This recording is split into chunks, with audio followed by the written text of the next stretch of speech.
Hi, thank you for coming and watching my second video for the Finding Myself series. And it's Tuesdays the evening, had a really good work day, and a lot of things are happening at my company. And it's not publicly available information yet, but I'm hearing from the grapevine. And we've already had small little org changes. In terms of, I had a lot of plans. I did something really great over the weekend after I came back from my backpacking dispersed camping trip is just obviously cleaning the house. And I did have to disinfect and clean out my car pretty in a detailed manner because the friend that I took, or I should say former friend, because I'm not planning to engage her anymore, she doesn't wash often, I think at most once a week, and just left my car smelling like very rank. And I thought I had Clorox wiped the surface areas enough, but like when I hopped in the car on Saturday, I was like, I just smell feet, like horrid old gym sock smell. So I had to go in and get like rubbing alcohol water, mist it, and also like took my hospital grade, medical grade bleach wipes that I have that I rarely use, but like in these extreme circumstances, and just like rubbing the carpet in my car, and the smell is finally gone. And of course gave my dash all wiped down again. What I did on Sunday was go out, as even though I didn't want to, I was like, just get out, because the whole point of you trying to catalyze a change in your life is not going to happen if you're just going to be a sitting duck in your own house. So I did that. I went in the morning I'm a little bit late heading out to the coffee shops. It's 9:13, so I gotta hit the road fast and hopefully find parking. And my number one choice coffee shop, I hope there is a table open. I see that it's starting to get a little busy. If not, I have another backup place, but I'm just hoping that my number one pick will be available. But if they're both packed and there's no seating available, then I'm just gonna have to come back home, which would be a total bummer. I'm hoping to be productive in the next like 2 to 3 hours, but let's go see.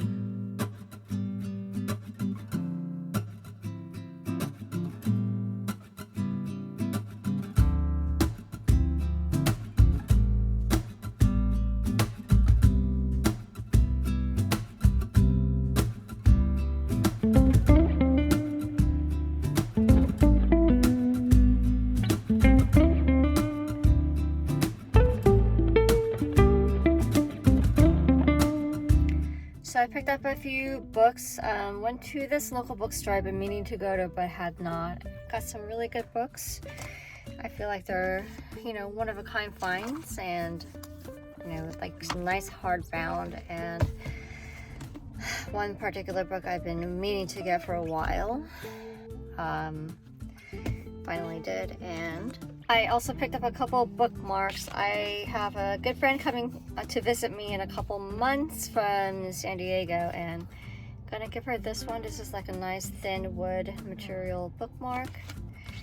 Well, this one's for me, the pretty black cat.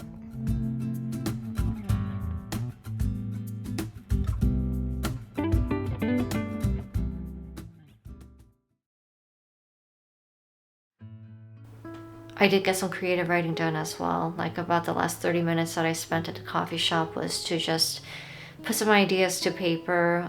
And I actually have like 4 stories that I want to write, but I don't know if there will be 4 novels or like 2 novels and 2 short stories, but essentially 2 of them are historical fiction, heavily inspired by the life of my grandparents who lived through colonial Japan, when Korea was occupied, and then World War II when they were in Japan and they experienced carpet bombing. I actually did a history project in high school in my sophomore year for World History Honors, research on my grandma's experience living in Japan during World War II. But it's not going to be like about the war or anything like that, but more of a very human condition type story. And then another one that it's a storyline of my paternal grandpa as well. His life is very sad, and I feel like he needs a redemption arc. So I have an idea about that. My two other ones is, one is actually, I thought it was always sci-fi and fantasy. It would be a sci-fi story, but it's more speculative fiction. And this is an idea that was inspired by my experience 11 years ago, 10 to 11 years ago. I was at the time director of operations and legal consultant. I've been, let's see, was it more like a sales coordinator at this mobile tech company, and then the corporate counsel there really liked my work. There was a huge lawsuit, and I had to help support a lot of their documentation, evidential documentation gathering, and also sending out like termination contracts en masse. This is actually in like public news now. The FTC came after the company, eventually shut down the company, and they had to sell off everything, and they got acquired. But I helped support that work, and he asked me to join him in his private practice, and I did that, and I got exposed to being behind a closed door with C-level executives of all sorts of different companies, primarily tech, and in the Bitcoin space and other like virtual coin space. So a lot of mergers and acquisitions, and I actually got to learn how to, you know, prepare legal documents, read them, redact, and it was a hard job in that way, but also took care of all the operational things like securing an office, negotiating and sending out invoices and tracking hours worked and billing time, etc. It came out of the experience of just like reading these mergers and acquisitions documents, agreements, and operating agreements. And one particular company, he's actually now a startup of a unicorn valued at several $1 billion. At that time, he was, I think, a master's student in the UK. I won't give out his name, but he is a contact. And anyways, something he wrote at the time was for a Bitcoin mining mergers and acquisition project that I was working on. And so one of my speculative fiction stories was like the future of work, what I think will happen. And so I have this heroine story that I have in my mind, and I actually have I have cat hair, little cat hairs all over my face, like under my eyes and my lashes. Sorry, so if you see me like picking my face, it's because I just feel it. And my cats have long hair, their hair is so fine, and it just sometimes just drives me nuts. But anyways, yeah, so that's the storyline, and also another like relationship between adoptive sisters and their journey through finding themselves later in life. So, you know, it was really good to just put thoughts to paper, even if it was for 30 minutes. It was only a page, because I kept going back and I would reread my writing of like, is this the style and the rhythm and the tone, you know, making careful word choices and stuff like that. So the big news that's kind of thrown a wrench into this journey, or an interesting plot twist, is that today I heard from an ex-colleague of mine, my work BFF, who left to go grow his career. He is still in his early 20s, well, close to mid 20s, and he's just amazingly talented. We worked together for about 2 years, and when I moved out of that team, I got absorbed to the program management, and then program management got pulled into product. Anyways, he left this year, but he heard, because he's still keeping in touch with a few people where we both worked, in the team where we both worked, that huge org changes are happening over there, where my former boss is now the head of like several different teams under the, I guess you could say, we could consider like customer success umbrella. So this information isn't public yet either. My boss today, though, I had her one-on-one, and she said that all the engineering and product leads are at an offsite to discuss like CapEx for 2025 planning and reorg considerations. And so she said in the next 30 days, just expect anything to happen, but for sure organizational change again. But we'll see. She doesn't know. She's not privy to that. She's stated that it's been kind of frustrating because like she hasn't been meeting with her boss often, and she said the communication is absolutely like disjointed at the leadership level and between teams. So my boss was not at the on-site, and so I feel like I take that as a hint, but at the same time I know my boss just came out of like 2 big major surgeries, so she needs healing time. That's probably, I didn't probe, like I didn't ask her why aren't you there, but I think that could be the reason, because I know she can't be as mobile for like the next 6 months. She had major surgery on her foot, but you know, she doesn't know what's going to happen either, but meaning anything under the sun could really happen. And I try to not to go there. I'm not going to lie, I had a little butterflies and anxious belly, but I'm also pretty calm, like resigned that layoffs may impact me, or I could be very lucky, because in the past year we've gone through like 4 layoff cycles, and you know, I've been unscathed so far. So it could go either way. So I don't want to think about the worst possible situation, but I also want to be ready for it. And that's kind of it feels like that's occupying a bandwidth that I wish I had open, so that I have as much open bandwidth possible for me to do some mindful meditation, visualization, and trying to see what I need to do to materialize and manifest the direction of my future. So the only thing I did so far in terms of like panic planning is I bought a whole bunch of cat litter online and a bunch of cat food.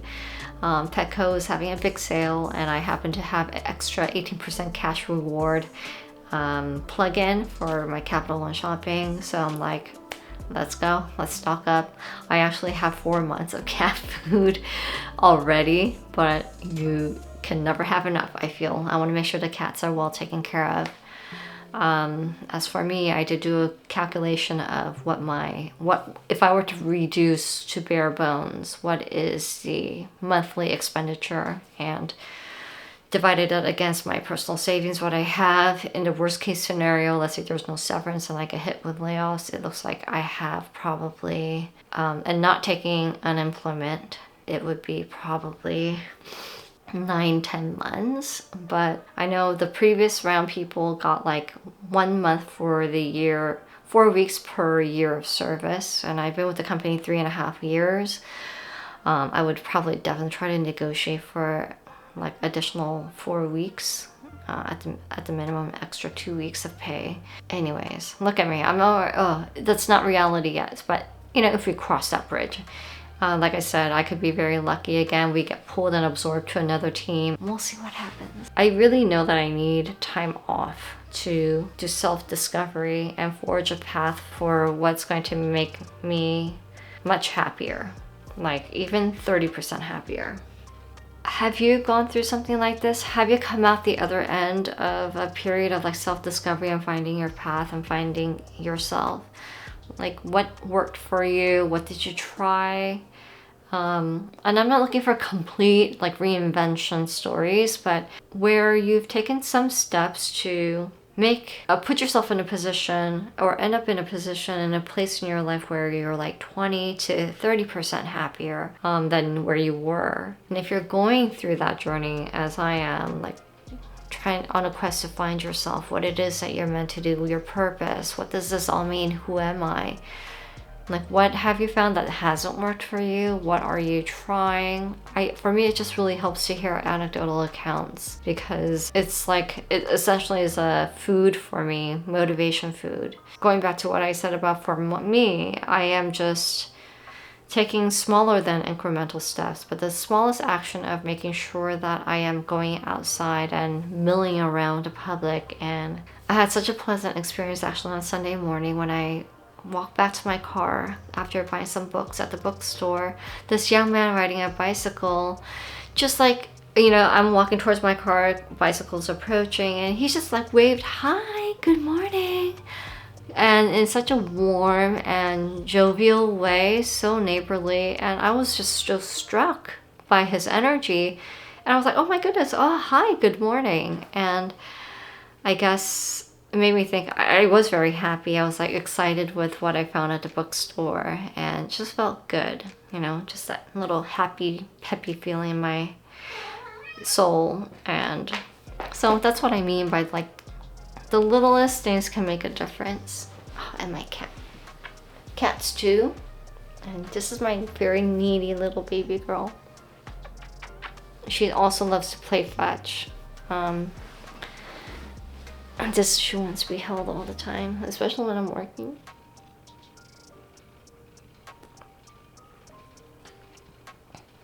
Okay, so we'll talk like this. Let's see. Yeah, I want to hear your stories. Give me advice. And wish me luck. I don't know when they're going to announce the org changes. The big one. And there will be more to come in the next 30 days. It makes me really not too worried. As I said, I've done the mental I've done some napkin calculations on my maximum monthly expenditure if I go bare bones. I feel like I have a pretty good long runway, but what I'm afraid of is like becoming part of the statistic where I don't think it's an outlier statistic, honestly. I feel like we're being fudged. We're having wool pulled over our eyes and gaslit about the unemployment numbers and job available numbers, to be honest. I've seen very talented colleagues, one of whom worked at my company, was able to find a job pretty quickly, but then just 4 months in, she got axed, and so she's unemployed again in just a span of like 8 months. I think 7 or 8 months. And she's in her mid-60s, so I wish the best for her. Another colleague that I know posts pretty frequently, I see her like reacting to LinkedIn. She's like, probably living on LinkedIn all day long. She has been out of work since like 2022, late 2022. And I see her like opining about the job market and how it's hard. It's really hard. And that's what I'm afraid of. It's like, there's a good chance, like anyone else, like long-term unemployment is what kind of scares me, because I have nobody else but me. I am my insurance plan. Right? So, and anyways, crazy story. Last year in 2023, spring, summer, I got very lucky. I got interviews at Google 2 times, got to the final round 2 times, and I didn't get the job. But I was really grateful for the experience, and it was a confidence booster for sure, especially the first one that I didn't get. They did, when the recruiter relayed that the hiring manager really thought that I embodied Google principles or Google culture too, and Google level of talent. But they were not looking for my experience, what the area that I worked in wasn't what they were looking for. So that's how they passed me off to another role. They cycled me up to apply to other roles, and I got an interview again, and this one was also, I thought it went pretty well, but it also was maybe a little bit too technical and too senior, but I got to the final round and I didn't get it. But I was really grateful for the opportunity, knowing that I still have the chops. But we'll see. But since then, I haven't had any interviews. I've been passively applying. I probably applied to like 75 jobs in 2024. So you're not alone if you are applying everywhere and not getting responses. I'm not actively looking, but you know, I would have expected to get at least one call back, but I have not at all. So that's where I am. I think, going back to what my boss said, don't worry about, what ifs. Just continue pressing forward with what you're working on. Don't try to do anything new or drastic. We'll cross the bridge when that comes. In the meantime, just be calm, have positive thoughts, I'm very grateful for what I do have. I'm grateful that I work with such amazing, kind-hearted people. I get to work on some interesting, sometimes aggravating problems. But still, the people really are wonderful that I work with. Have a good rest of your week. I'll see you in the next one. Bye. Coco, you want to say bye-bye? Say bye-bye? How about this? Okay, bye.